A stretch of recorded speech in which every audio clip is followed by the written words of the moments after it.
It's really cool that we're able to put something together that adults do, like for their job. Students who are preteens or just barely teenagers are taking on tasks typically meant for well-trained adults. 91. They're building a boat in Rising Tide, the after-school program at Chesapeake Bay Maritime Museum.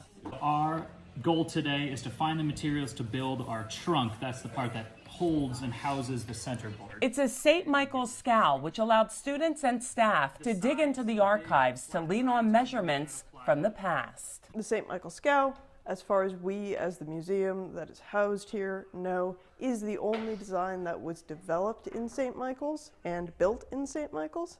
It's endlessly frustrating. It takes so much time and all of the details are so small and it seems endless and then it's sailing away. It's a first for a shipyard apprentice to lead Rising Tide. The museum is a school for Megan Mitchell, who has learned how to build wooden boats in the apprenticeship program. The final part of learning how to do a thing is learning how to teach it, because it requires that you be able to restructure the way the thing works in your mind. The Scow was built in the 1930s and 40s, mainly for young people to learn how to sail. It was the style of boat associated with the Miles River Yacht Club, but it's likely one hasn't been built in decades. What have you learned? What different tools do and how to use them, and different things that you could do with wood. Communication and trust.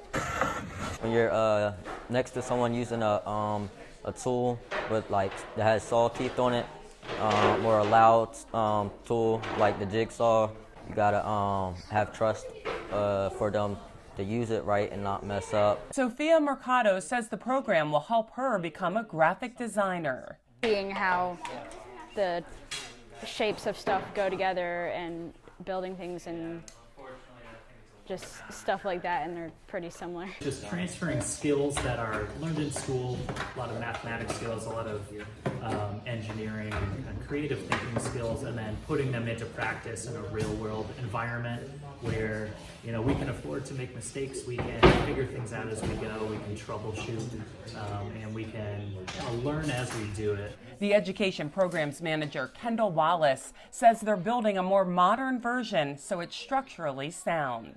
And soon, the boat built by students will hit the water. There's a launch date set for May 22nd. I've learned how to use different kinds of tools and what they mean and stuff, and the woods and stuff, and it's really fun.